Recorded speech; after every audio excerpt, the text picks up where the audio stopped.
School is now in police custody. A 10-year-old boy who was killed while waiting for his mother to pick him up from school is now in police custody. We're live at the scene with the latest. Good morning, I'm Frank Buckley. Police say a man snuck into a local high school through an unlocked door and sexually assaulted 3 teenage girls. All the details on the story just ahead. I'm Eric Spillman. 2 Americans were killed in drug cartel violence in Mexico. Now some lawmakers in this country say it's time for the U.S. to get tougher and to use military force. The latest coming up. Good morning, I'm Jessica Holmes. A plan to build 100 new digital billboards here in L.A. is facing major pushback. We'll explain why. Good morning, I'm Sam Rubin. New here at 10 o'clock, live conversation with the award-winning Tim Roth. Judd Hirsch, who's nominated for an Oscar, we will chat with him. And the principal purveyor of Paperboys has passed away. We'll remember Bob Snodgrass coming up.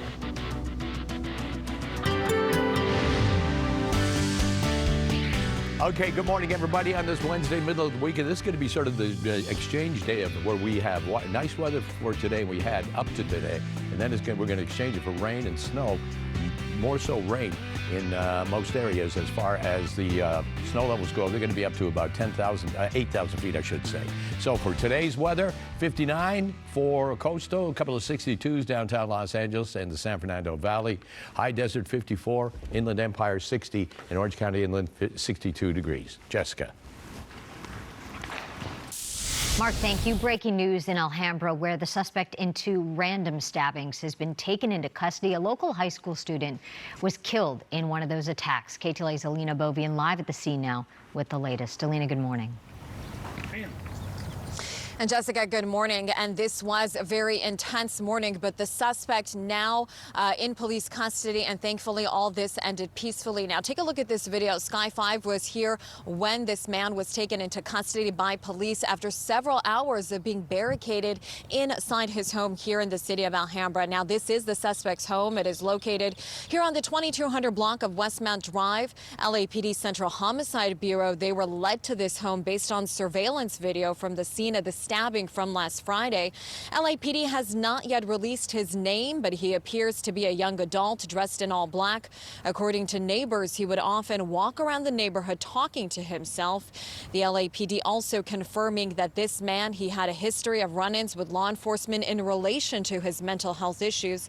This morning, we saw him walk out of his home peacefully out the door, down the driveway, meeting police by the curb. He surrendered and turned himself in. He was cuffed, escorted, taken across the street, then placed in the back of a police unit.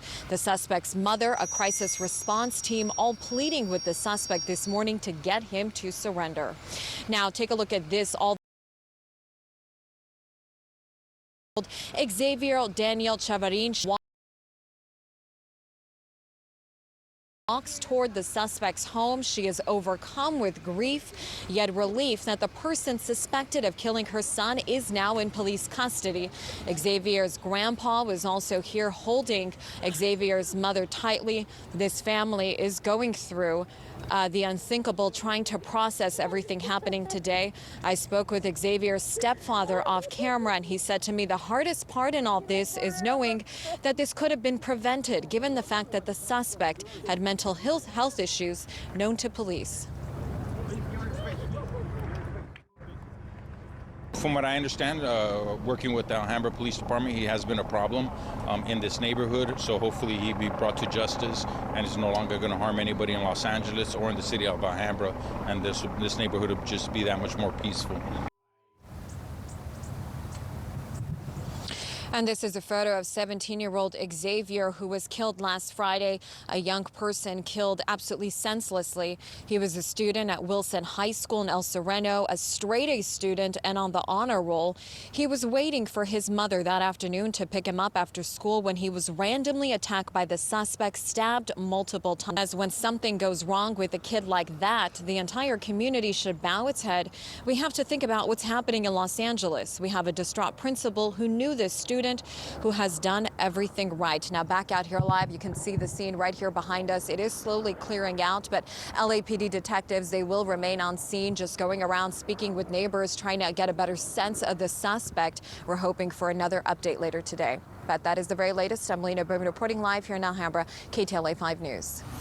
Alina, thank you. After a terrifying experience in Mexico, 2 Americans are back across the border after being treated at a hospital in Texas. They survived a violent ambush and kidnapping.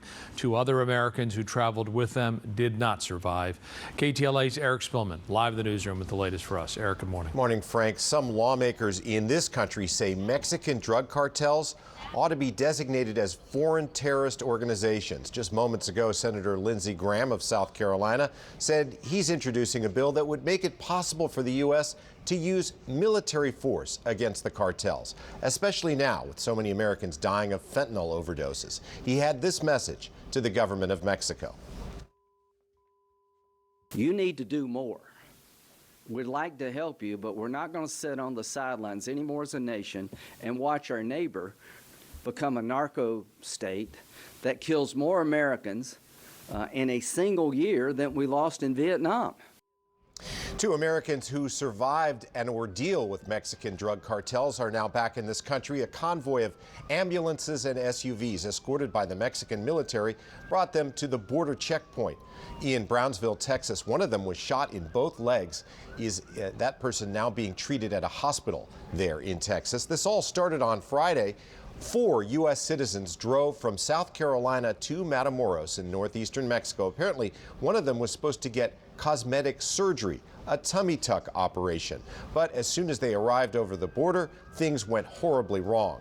Mexican authorities say the group got lost. They found themselves in the middle of a drug cartel shootout. Their white minivan crashed and took gunfire.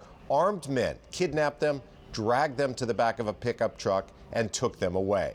The 2 who survived are Latavia McGee and Eric Williams. Williams was shot twice in the leg and twice in one leg and once in the other. Their 2 friends, Shaid Woodard and Zindell Brown, were killed.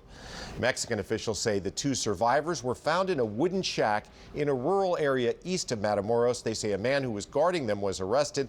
They say no ransom was paid, and they don't think the Americans were specifically targeted by the cartels. It might have been a case of mistaken identity.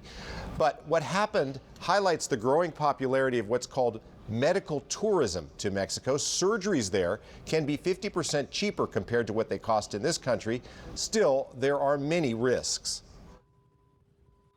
Here in the United States, we are